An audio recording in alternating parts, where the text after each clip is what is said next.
di mana MK ini diharapkan bisa kemudian untuk menindaklanjuti laporan kepada Mahkamah Konstitusi tadi atas pelanggaran etik. Yang MK ini kalau kita lihat faktanya dilantik oleh MK sendiri juga. MK yang dibentuk oleh MK dilaporkan juga karena diduga adanya rangkap jabatan.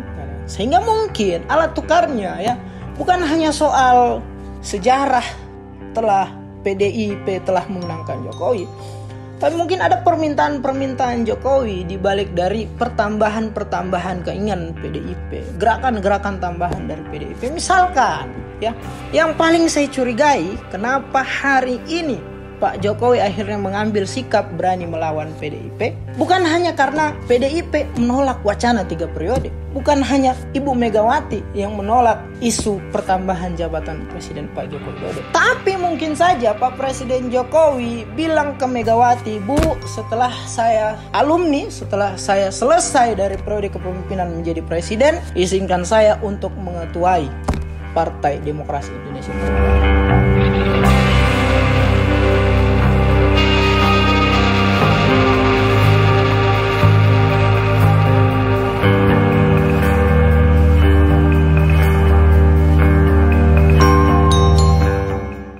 Bismillahirrahmanirrahim. Assalamualaikum warahmatullahi wabarakatuh. Alhamdulillahirabbil alamin. Bersyukur kepada Allah Subhanahu wa taala, Tuhan yang Maha Esa. Allahumma shalli ala sayyidina Muhammad wa ala ali sayyidina Muhammad.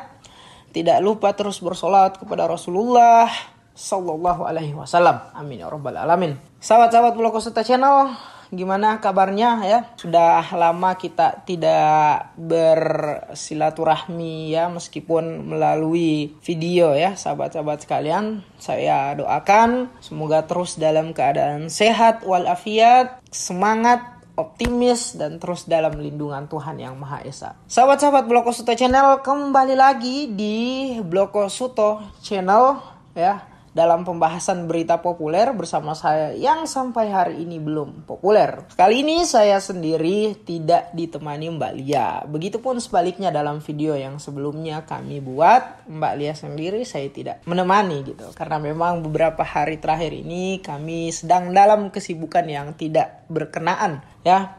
Tapi semoga pesan-pesan kami yang kami titipkan melalui video ini tidak sama sekali mengurangi substansi dari pesan edukatif, informatif, dan pesan-pesan kritis gitu ya terhadap keadaan sosial, politik, ekonomi, dan lain sebagainya. Nah, sahabat-sahabat Bloko Suta Channel, kali ini ya kita akan kembali membicarakan masih dengan secara umum konteksnya itu politik dan hukum gitu sahabat-sahabat sekalian. Karena bagaimana mungkin kita tidak terbayangkan setiap hari, tidak terfikirkan setiap hari dengan keadaan politik kita yang semakin hari semakin menampilkan gaya politik yang sangat menyebalkan gitu ya sahabat-sahabat sekalian. Dan kalau kita mau flashback kepada kontestasi Pilpres di tahun-tahun sebelumnya, bahkan yang paling dekat di tahun 2019, begitu kontestasi 2024 ini sangat jauh berbeda gitu ya gaya-gaya politiknya. Artinya saya mau bilang kalau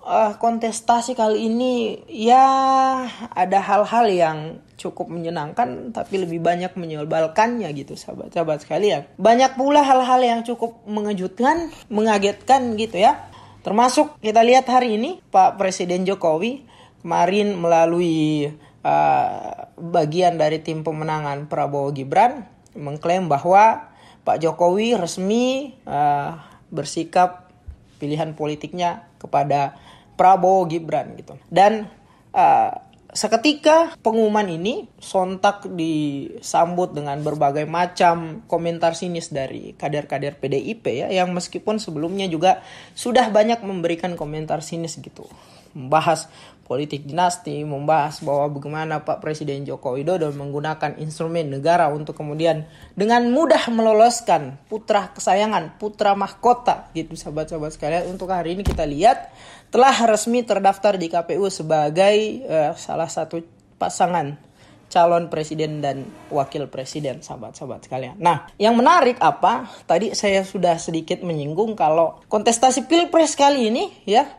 begitu sangat banyak kabar-kabar yang mengejutkan, kabar yang mengagetkan, termasuk dengan pilihan politik Pak Joko Widodo. Karena siapa yang menyangka gitu sahabat-sahabat sekalian, kalau akhirnya Pak Presiden Jokowi ya, yang sudah diberikan privilege luar biasa kepada keluarganya oleh partainya sendiri, yang sudah dimenangkan dari pemilihan wali kota, gubernur, dan 2 kali presiden. Begitu juga dengan anak-anaknya, iparnya, menantunya, sahabat-sahabat sekalian. Bahkan dari pembesar PDIP sendiri mengatakan bahwa Pak Presiden Jokowi ini kita sudah berikan 7 kali kemenangan dalam kontestasi politik nasional maupun daerah di Indonesia ini. Tapi begitu sayang, sepertinya Pak Presiden Joko Widodo tidak melihat itu sebagai satu hal yang berarti gitu sahabat-sahabat sekalian. Melihat sikap politiknya yang hari ini ya,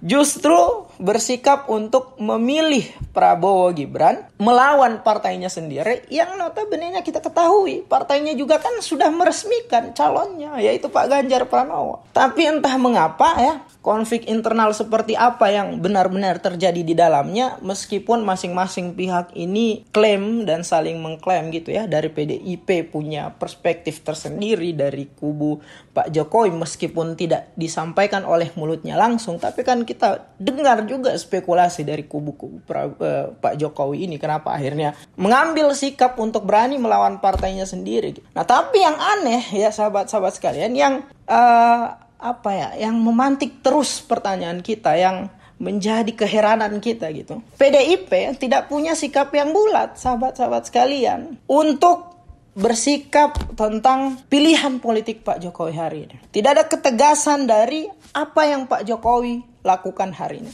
Mereka cuma, Pak Jokowi kita sudah berikan privilege kekuasaan kepada dia. Pak Jokowi kita sudah menangkan 7 kali. Pak Jokowi kita sudah kader dan lain sebagainya. Pak Jokowi, Ibu Megawati begitu berperan kepada Anda untuk mengcounter isu-isu negatif kepada Anda dan lain sebagainya gitu sahabat-sahabat sekalian. Tapi yang dibutuhkan ini bukan hanya soal komentar, ketegasan, sikap yang bulat dari PDIP. Kalau Budiman Sujatmiko kemarin baru 2 hari ya kurang lebih mendeklarasikan Pak Prabowo gitu, membuat satu kelompok tim pemenangan untuk Pak Prabowo, dipecat, bahkan diumumkan ke khalayak publik dengan tegas, diberikan ultimatum kepada Budiman, tegas, sanksinya berat karena pelanggarannya berat. Kalau Budiman saja berat, hampir sama dengan video yang dibuat oleh Mbak Lia kemarin. Kalau pelanggarannya saja berat untuk Budiman, gimana dengan Pak Presiden Joko Widodo? Begitu juga dengan anak-anaknya. Dan jangan lupa, bukan hanya soal Pak Jokowi dan Gibran, Kaisang juga ya. Karena bagaimana mungkin sang Kaisang ini menafikan segala macam ya niatan-niatan baik, segala macam peran dari PDIP ya, yang membangun karir politiknya sampai hari ini menjadi ketum partai. Begitu ketika dia menjadi ketum partai, sama bersikap yang sama dengan ayahnya, memilih Pak Prabowo. Luar biasa memang keluarga satu ini. Nah, satu kesyukuran saya juga sebenarnya, yang meskipun sangat kita tidak inginkan sebagai satu sikap, sebagai salah satu antitesa yang mengatakan bahwa tidak ada partai di Indonesia yang bisa kita katakan absolut selalu bisa akan mendominasi. Tidak ada partai di Indonesia yang akan selalu bisa menguasai konstelasi politik di Indonesia. Hari ini Jokowi ingin mengirimkan pesan kepada kita semua tentang semua itu. Kita lihat keadaan PDIP hari ini ya. Meskipun beberapa di antara mereka coba untuk menguatkan diri termasuk calon presiden mereka gitu ya, Pak Ganjar Pranowo. Tapi kader-kader yang lain ini tidak bisa menutup rasa kekecewaan mereka, rasa kekesalan mereka terhadap Pak Jokowi. Nah, ini kan mencerminkan partai yang diklaim solid, partai yang diklaim besar, partai yang diklaim mendominasi kekuasaan dan lain sebagainya. Ketika ditinggalkan oleh seorang Jokowi, ketika ditinggalkan oleh seorang pemuda gitu ya, keadaannya hari ini sedang rungkat, dilema ya. Tidak tahu mau bikin apa gitu sahabat-sahabat sekalian. Bahkan mencoba untuk membuka framing-framing baru yang seakan-akan memberikan stigma negatif gitu ya kepada Pak Jokowi. Entah apakah baru hari ini kader-kader PDIP ini sadar atau seperti apa. Tapi yang jelas begini, masyarakat melihat apa yang dilakukan PDIP ini adalah sebagai salah satu bentuk, kok kenapa ya PDIP baru sadar hari ini? Kemana kalian selama ini? Apa kalian nanti harus sakit dulu? Apa kalian harus kecewa dulu gitu? Tidak ada proses pencegahan, mitigasi dan lain sebagainya, ya. Karena kalau bisa dibilang sahabat-sahabat sekalian, kita melihat beberapa rekam jejak Presiden Jokowi ini bukan baru kali ini, bukan baru-baru akhir ini, ya, mempersiapkan kenapa dia memilih pilihan politik kepada Prabowo dan Gibran dan lain sebagainya, ya. Tentu kemarin kita sudah baca manuver-manuver politik Pak Jokowi, dan memang luar biasa Pak Jokowi ini. Meskipun orang lihat beliau banyak komentar yang mengatakan Pak Jokowi suka sekali pelongo-pelongo, suka sekali lebih banyak diam ketika ditanyakan sesuatu dan keluar dari konteks pertanyaan gitu. Tapi di belakang dari situ manuver politik Pak Jokowi menghantam PDIP, ya. Kalau bisa kita istilahkan banteng, ya, yang dulunya diklaim kekar, yang dulunya diklaim sangar, hari ini kehilangan tanduknya. Hari ini tanduknya retak gitu sahabat-sahabat sekalian. Nah, hal semacam ini juga terjadi dengan Prabowo. Orang yang diklaim sebagai sosok macan Asia, wah luar biasa, melawan Pak Jokowi dalam kontestasi Pilpres beberapa kali, ya, sampai akhirnya kini tunduk menggunakan pola gaya politik jilat menjilat dan hal-hal yang sangat menjengkelkan dinonton oleh publik sahabat-sahabat sekalian. Sosok macan Asia kehilangan taringnya.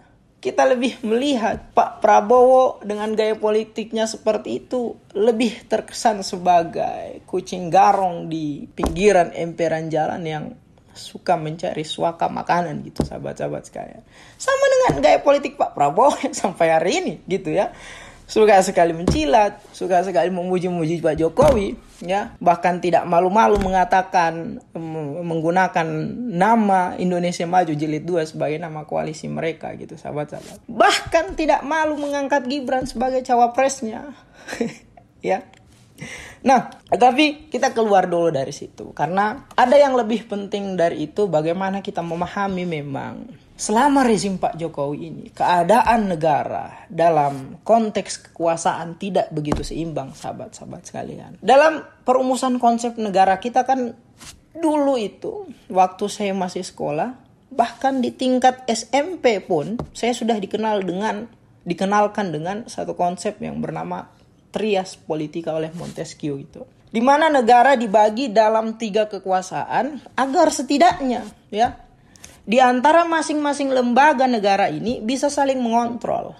Agar setidaknya tidak ada satu lembaga negara yang mendominasi kekuasaan. Tidak ada lembaga kekuasaan yang kemudian bisa bersikap sewenang-wenangnya gitu sahabat-sahabat sekalian. Karena masing-masing pembagian lembaga kekuasaan ini punya wewenang masing-masing yang keluar dari fungsinya adalah untuk saling mengontrol lembaga kekuasaan lainnya. Sama ibarat kayak kita lihat fungsi legislatif sebagai lembaga pengawas oleh eksekutif. Tapi selama rezim Pak Joko Widodo ini ada konsep trias politika yang tidak menjawab keadaan negara hari ini. Keadaan yang tidak seimbang tadi seperti saya bilang. Kenapa? Kita bisa lihat dari lembaga kekuasaan legislatif yang mendominasi Partai P, eksekutif, jabatan paling tinggi diketuai oleh kader berasal dari Partai P. Yudikatif, betul ketuanya tidak datang dari salah satu partai tertentu, tapi kan lebih dekat, merupakan keluarganya, ya. Maka ini tadi yang saya bilang, konsep trias politika yang diharapkan bisa menjadi satu konsep mencegah satu lembaga kekuasaan mendominasi kekuasaan tertentu bisa berbuat sewenang-wenangnya, ya. Tidak menjawab keadaan negara kita hari ini, di mana keadaan negara kita hari ini ternyata masing-masing lembaga kekuasaan ini bersatu gitu sahabat-sahabat sekalian, menyatu, ya, menjadi satu lembaga yang lebih kuat, yang sangat powerful, di mana kita lihat produk-produk yang akhirnya lahir dari lembaga kekuasaan tersebut mulus berjalan dengan lancar dan jauh dari jawaban yang dibutuhkan oleh masyarakat. Produk undang-undang kita begitu diusulkan oleh pemerintah, cepat sekali diketok oleh DPR. Begitu juga dengan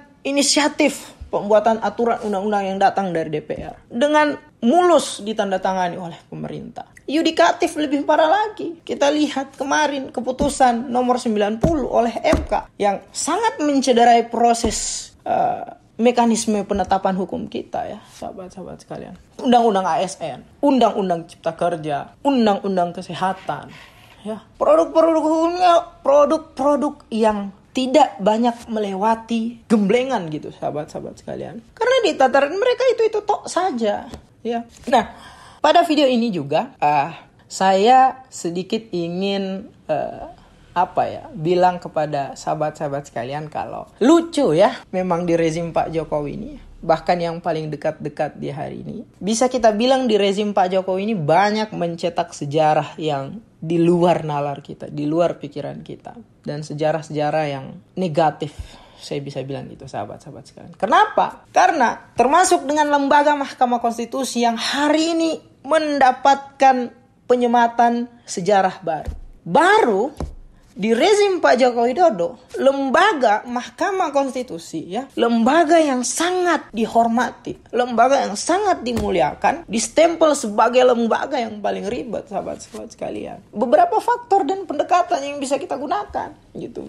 Dengan keribetan hukum yang terjadi di MK, bagaimana kita lihat keputusan nomor 90 kemarin yang MK keluarkan banyak memantik respon sinis dari publik. Kemudian efek dari setelah itu ternyata banyak hal yang blunder di internal MK itu sendiri ya. Saya sedikit mengingatkan di mana putusan nomor 90 itu berisi tentang syarat pencalonan capres dan cawapres yang sangat jauh dari keinginan, sangat jauh dari kepentingan mengakomodir generasi muda, tetapi justru mengakomodir keinginan sang putra mahkota, sang anak kesayangan dari Pak Lurah, sang anak kesayangan dari si ya, sahabat-sahabat sekalian. Nah, efek dari itu, kenapa tadi saya bilang penyematan lembaga paling ribet kepada MK? Karena pasca setelah dari situ ada efek-efek yang sebenarnya mungkin di luar dugaan oleh MK.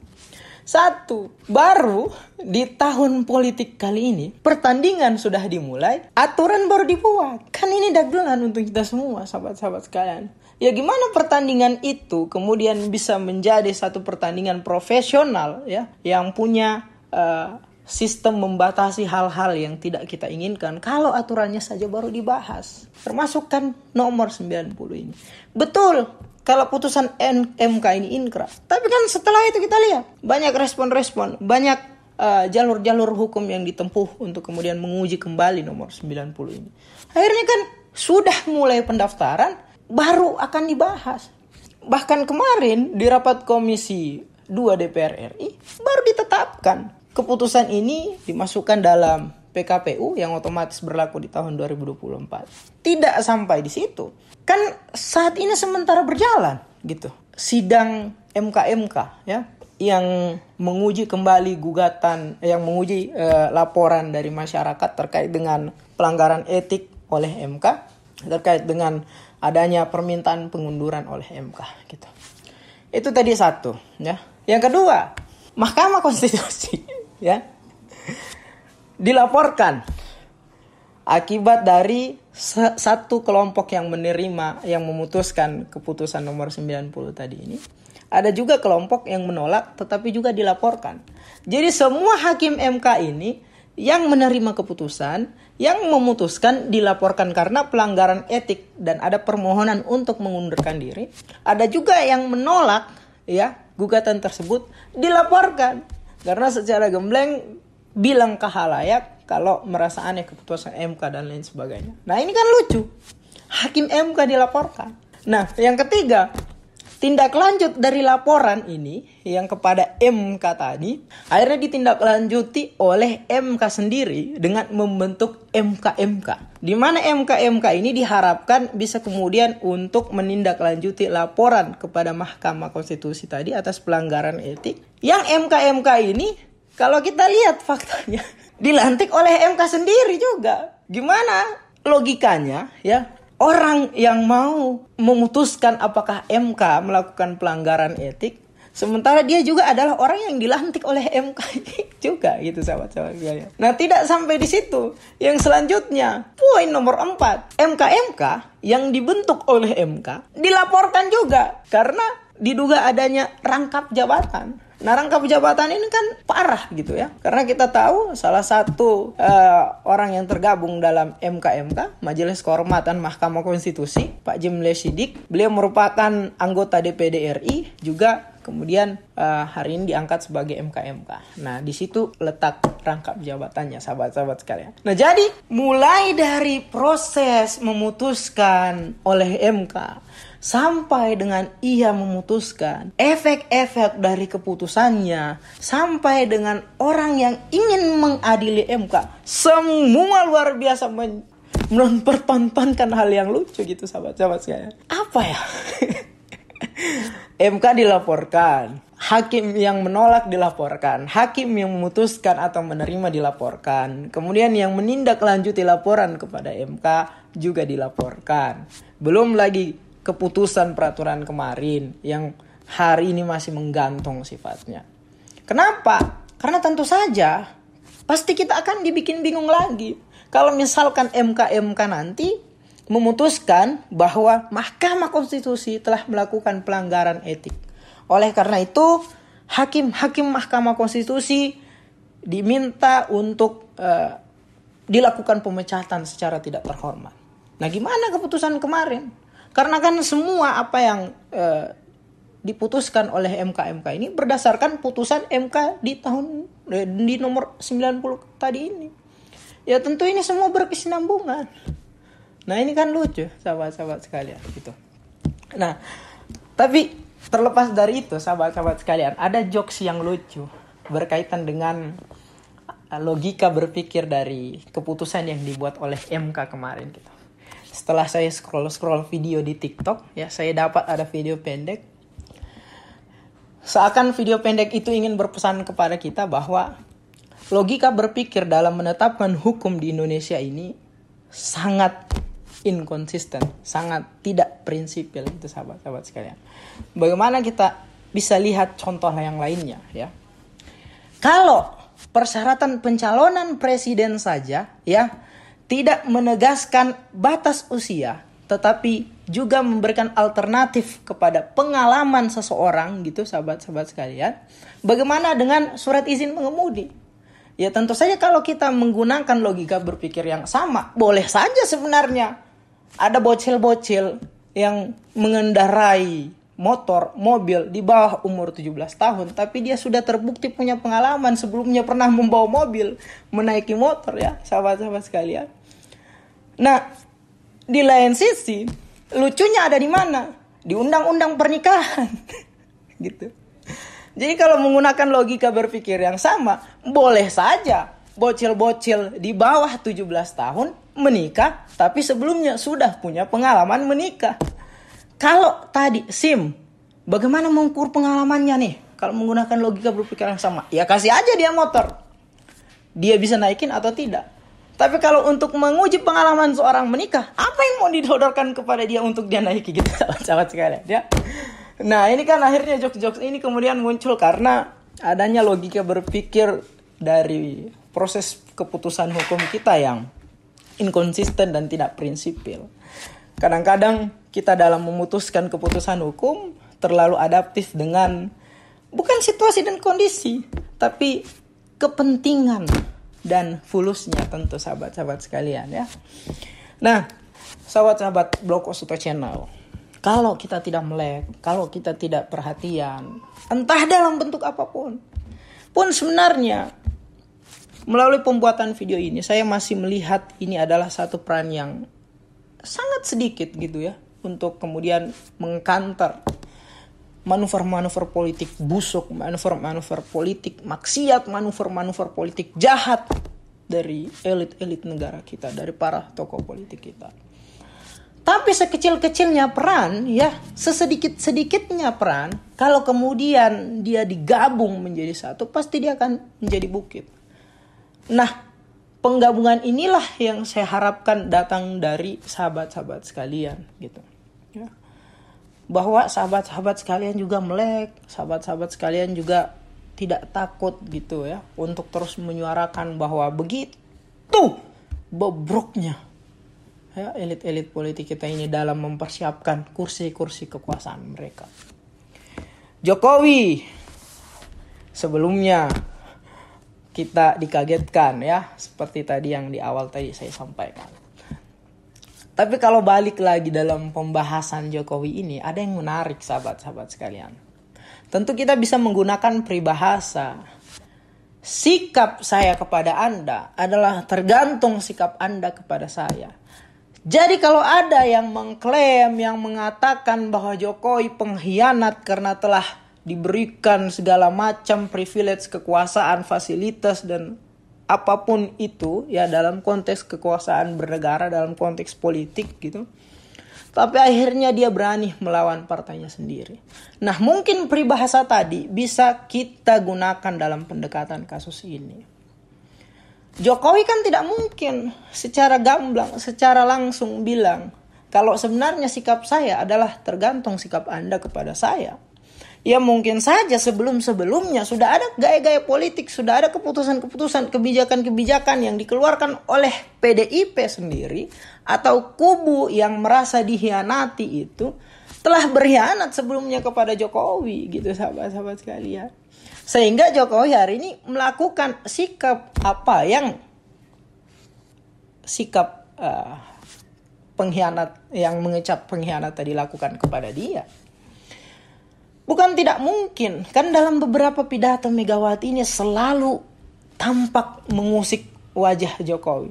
Selalu tampak mengusik ketenangan Jokowi gitu.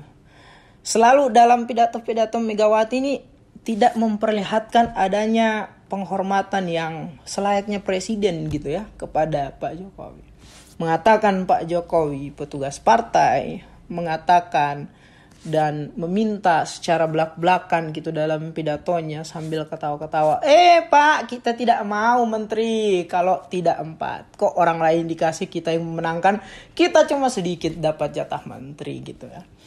Ya masa juga Pak Jokowi tanpa mempertimbangkan peta koalisi, tanpa mempertimbangkan keseimbangan dan lain sebagainya, dengan mudah, dengan mulus menerima permintaan Megawati kalau tidak ada deal-dealan politik dengan koalisi lain, kalau tidak ada deal-dealan politik dengan kubu lain gitu sahabat-sahabat sekalian. Sehingga mungkin alat tukarnya ya bukan hanya soal sejarah telah PDIP telah memenangkan Jokowi, tapi mungkin ada permintaan-permintaan Jokowi di balik dari pertambahan keinginan PDIP, gerakan-gerakan tambahan dari PDIP. Misalkan, ya, yang paling saya curigai, kenapa hari ini Pak Jokowi akhirnya mengambil sikap berani melawan PDIP, bukan hanya karena PDIP menolak wacana 3 periode, bukan hanya Ibu Megawati yang menolak isu pertambahan jabatan Presiden Pak Joko Widodo, tapi mungkin saja Pak Presiden Jokowi bilang ke Megawati, Bu, setelah saya alumni, setelah saya selesai dari periode kepemimpinan menjadi presiden, izinkan saya untuk mengetuai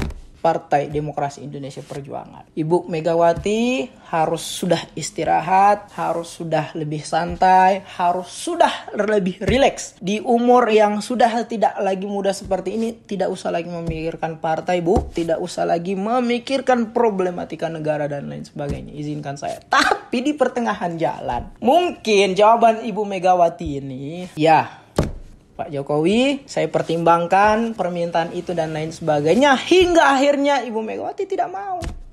Nah, maka mungkin itu salah satu faktor sahabat-sahabat kalian dibanding di lain faktor-faktor yang lain yang ditontonkan kepada kita, yang diperdengarkan kepada kita gitu, sahabat-sahabat sekalian.